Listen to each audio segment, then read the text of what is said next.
It's 5 o'clock in Burlington, Vermont, and while you may be getting off work, we're just getting started at the Guitar Factory.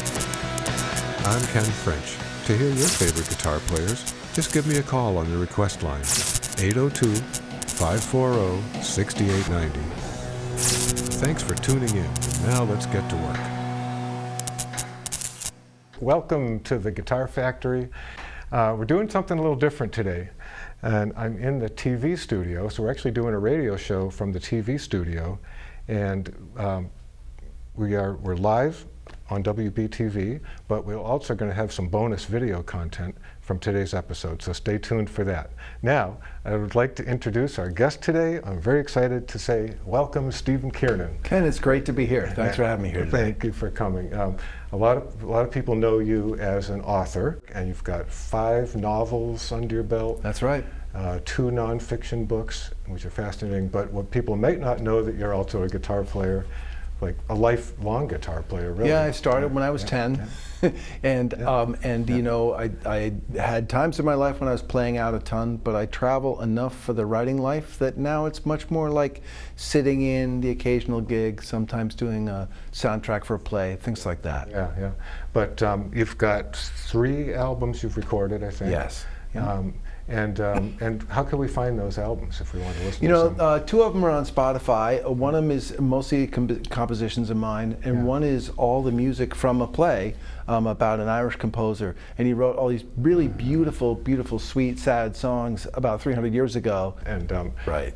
What was the process of recording those albums? Are they all solo work? They're all solo work. Yeah. So the first 2 I did at Chuck Eller's studio down in Charlotte, and Lane Gibson did the mastering on that, and they were great for really, really accurate sound. I'm pretty much of a stickler. If it's going to be one instrument, it really has to have everything that the instrument is doing should be in the recording, and they were really patient with me in getting that sound and getting the right mix.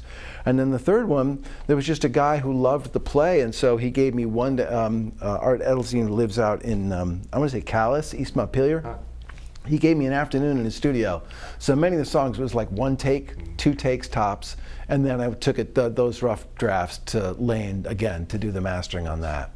And so, but I'm on all the streaming, Apple Music and Spotify and all of that. Those albums, the 2 albums that are out.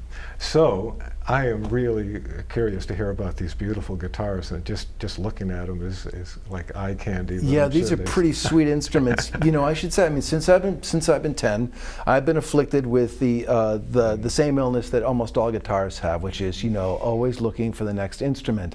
And there are times I've had like a lot of guitars and mandolins and banjos and all kinds of things, trying to just kind of trade my way up to the right instrument. And so 26 or 27 years ago, and it doesn't feel like that long, but it has been, I went into Advance back when it was a music store in Burlington, back when it was owned by Jeff Wheel and Mike Trombley, and they had a brand of guitar in there I'd never heard of before. It was called Breedlove.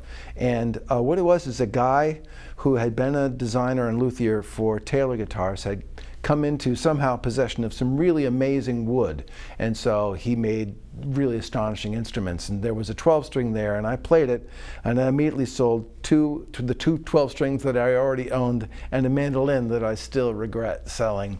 I sold it through Lewis, who had the Vermont Folk Instruments on Church Street for all those years, and he put it in the window at 1 o'clock in the afternoon, and I went by at 3 in the afternoon, it was sold. It's like, oh. Anyway, I sold 3 instruments to be able to afford this thing, and the radio folks won't get this, be able to appreciate this quite as the TV people will, but so the top is the Sitka spruce from Alaska.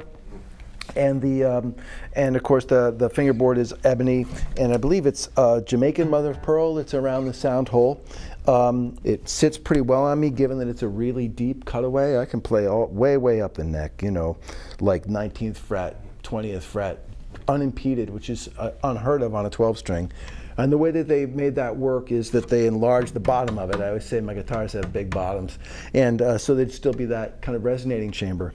The other thing they did, most 12 strings have problems in terms of their sound and projection because of how they're strung. The luthier drills 12 holes in the top of the instrument, and it's just not going to sound the same. And so what Breedlove did was use kind of a straight-on in the end method of securing the string, and so there are no holes in the top. And to make that work, they stole an idea that's used in violins and cellos, which is that they put a post under there, and the result is it gives you a bass that just sings and lasts. And I can talk for a long time, and you can even feel like the note is gone. You can feel like it's not there anymore, but it's still there. And sometimes, like, I'll have finished a song at home when I'm just like playing, and then I'll go to put the guitar down, I'll just put my hand on it, and it's still going. Turned on, it was still going all that time. This reminds me of the joke from Spinal Tap, right? Or wasn't that? You hear that sustain? You see, I played that note yesterday.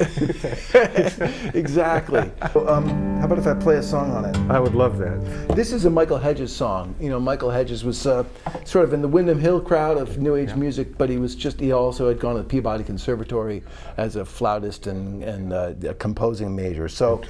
Probably the best acoustic guitarist who ever lived, you know. He played harp guitars and all kinds of things. Wow, great. This is a song off his second album. It's called Ragamuffin. But let me tune for a second. Sure. So here's Ragamuffin.